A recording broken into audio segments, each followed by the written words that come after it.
Olá amigos, tudo bem? Então, estamos aqui agora para a segunda parte do nosso workshop sobre vinho, né? Sobre vinho genericamente falando. Vamos só resumir rapidamente o que é que nós falamos na primeira parte. Nós falamos que o vinho é uma bebida, uma das poucas bebidas que é produzida a partir de um único ingrediente. Esse único ingrediente é a uva prensada, que através do processo da fermentação natural se transforma em vinho.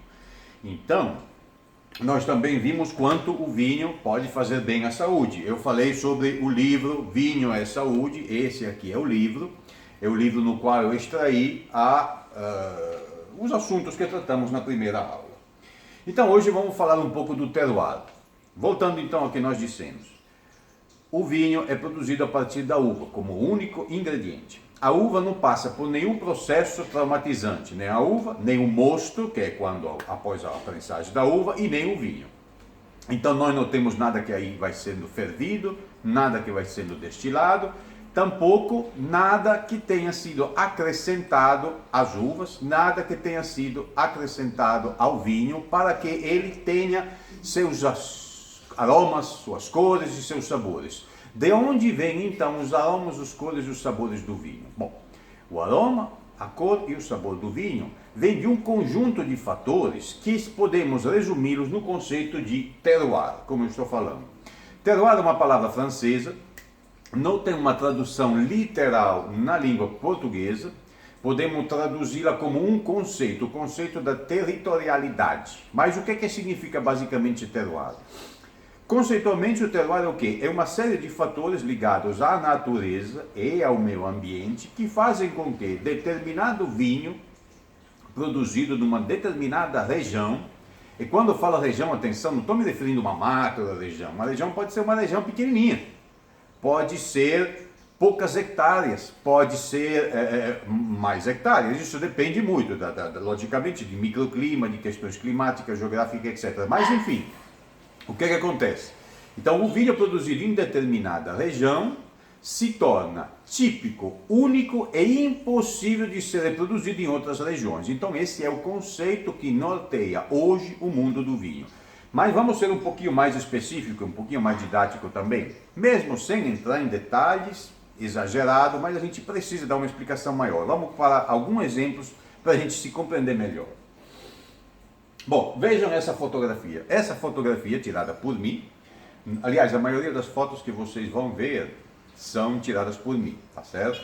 Algumas eu tirei do acervo de amigos meus, algumas outras, logicamente, vêm da internet. A foto dos quadros são da internet, não são minhas, porque não sou eu o proprietário desses quadros, não estão na minha casa, até porque estão em museu, etc.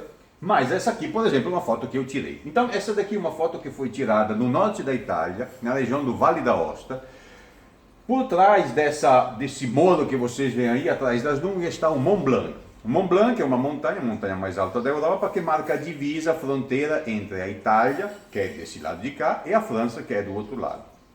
Esses que vocês estão vendo são os vinhedos, estão vendo aqui, aqui, esse aqui mesmo, são os vinhedos mais altos da Europa. Eles têm uma altitude que varia entre 900 e 1.200 metros.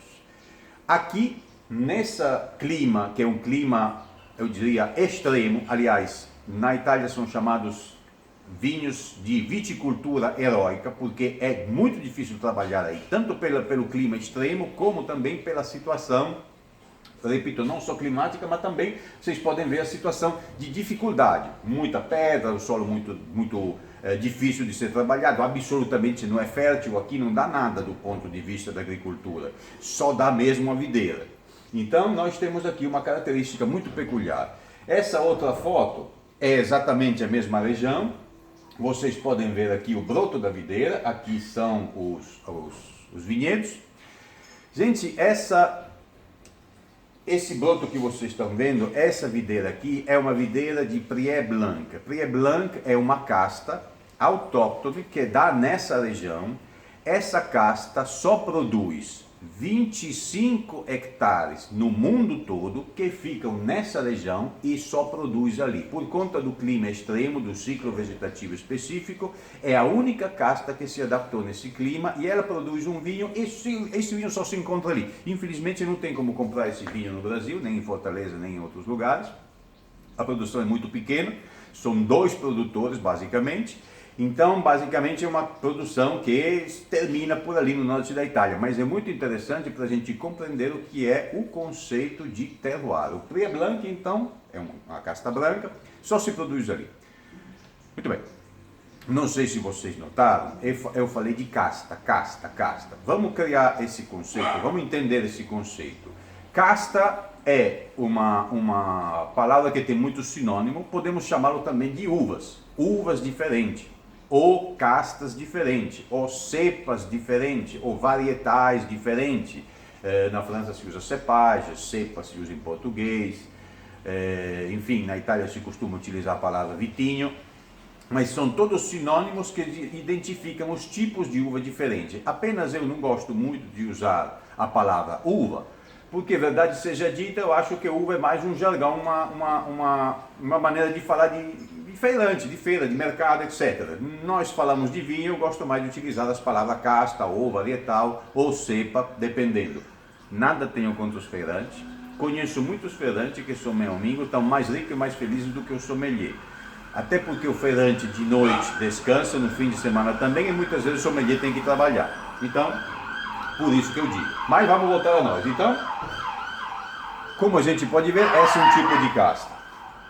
Outro exemplo, aqui nós temos o que? Temos novamente uma foto. Essa foto tem em comum com a foto anterior as montanhas e a neve, né? E o clima de altitude. Só que tem um diferencial. Aqui nós estamos em uma altitude muito maior. Essa foto é de Mendoza, na Argentina. E vocês podem notar que pelo tipo de viticultura aqui que se trabalha nessa região da Argentina, que é por sinal um altiplano, você naturalmente tem muito mais facilidade, muito menos extremo o clima, mas altitude diferente. Então o que é que eu estou dizendo para vocês? Terroir, diferenças, tipos diferentes. Naquela foto anterior que tinha em comum a montanha, tinha em comum a altitude, tinha em comum a neve e eventualmente o clima frio, nós só tínhamos um varietal que aguentava. Aqui nós temos vários que têm essa possibilidade. Então vocês veem que a tipicidade faz a grande diferença de um vinho para outro. E aqui nós temos vários exemplos de castas e de regiões diferentes. Aqui nós temos Nebbiolo, na região de Barolo, no município de La Mora. Aqui nós temos Saint-Émilion, aqui embaixo é Pomerol. E essas são videiras de Merlot. Valle della Cate. Esse aqui é o famoso Nero d'Avola, que nós encontramos na Sicília, e aqui nós temos uma foto de Cauquenes, de uma aula de videiras antiga com mais de 100 anos de idade. Então, como vocês podem ver, dentro de cada uma realidade que nós vamos encontrar no mundo do vinho, dentro de cada uma especificidade, dentro de cada uma tipicidade de terroir, nós temos vinhos diferentes. Vinhos que podem ser, basicamente, produzidos de maneira única, de forma que aí nós temos a grande riqueza do mundo do vinho. Aqui nós temos aquilo que estimula o sonhador, o pesquisador, o curioso, o interessado, aquele que gosta de vinho. Do que é que eu estou falando? Gente, eu estou falando da diversidade. Eu estou falando da ideia que se você tivesse, por exemplo, que tomar todos os vinhos do mundo, hipoteticamente isso fosse possível, você começa do vinho AA e termina no vinho ZZ. Quando você tiver tomado todos esses vinhos e tiver chegado no último, e porventura você quisesse recomeçar no primeiro, você veria que tudo seria diferente. Por quê? Porque muda a safra, que inclusive faz parte desse tipo de... entra na questão do terroir. Essa aqui, por exemplo, é uma foto que eu tirei na região de Sauterre, são videiras de Sémillon. E aí entra também, além da questão climática, entra a questão da casta, exatamente do tipo de casta e de como ela se apresenta em várias diferentes regiões do mundo. Então é muito importante essa parte aí. Com relação às castas, nós vamos fazer uma parte daqui a pouco, vamos fazer uma outra pequena aula depois dessa, um pouco mais aprofundada. Vamos fazer uma aula um pouco mais vamos dizer assim, dedicada àqueles que são mais curiosos, àqueles que gostam mais e que estão um pouco mais adiantados nos estudos, para a gente poder compreender melhor algum tipo de peculiaridade das castas. Por enquanto aqui vamos ficar no genérico. Então, o que é que nós temos que considerar também dentro da tipicidade? Nós temos que considerar também a cultura daqueles que fazem um vinho.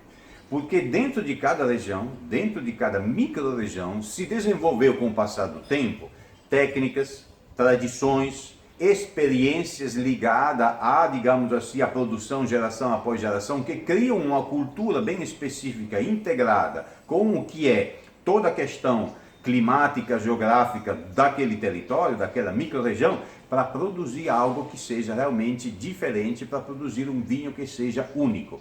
Esse é o grande segredo da diversidade do mundo do vinho, essa é a riqueza do mundo do vinho, a possibilidade de produzir em cada região específica um vinho diferente de outra região, de forma que você tenha algo de patrimônio que você possa se agarrar e que você possa considerar e apresentar isso para o resto do mundo com muito orgulho, para poder assim também, digamos assim, sacramentar mais as raízes do homem do campo. Essa daqui, por exemplo, é a cara da minha avó. Minha avó era desse jeito. Se fosse voltando de 30 anos atrás, 30, 40 anos atrás, é a mesma coisa que ver minha avó na vinha, trabalhando, etc. Essas são fotos do Piemonte também. Um pouco mais antigo, naturalmente. Então, eu gosto sempre de finalizar com essa frase, que é da Sidonie Colette, que era uma artista francesa, do fim do século XIX e começo do século XX, que diz que a videira torna inteligível ao homem o sabor da terra, capta o segredo do solo e expressa-os em seus cachos. Ou seja, a videira consegue captar o que tem naquela terra, naquela região e transportá-la para o copo, para nosso deleite. Espero que vocês tenham gostado dessa aula. Como eu disse, nós vamos fazer uma pequena parte e depois vamos entrar na terceira aula, que trata da degustação. Valeu, um abraço!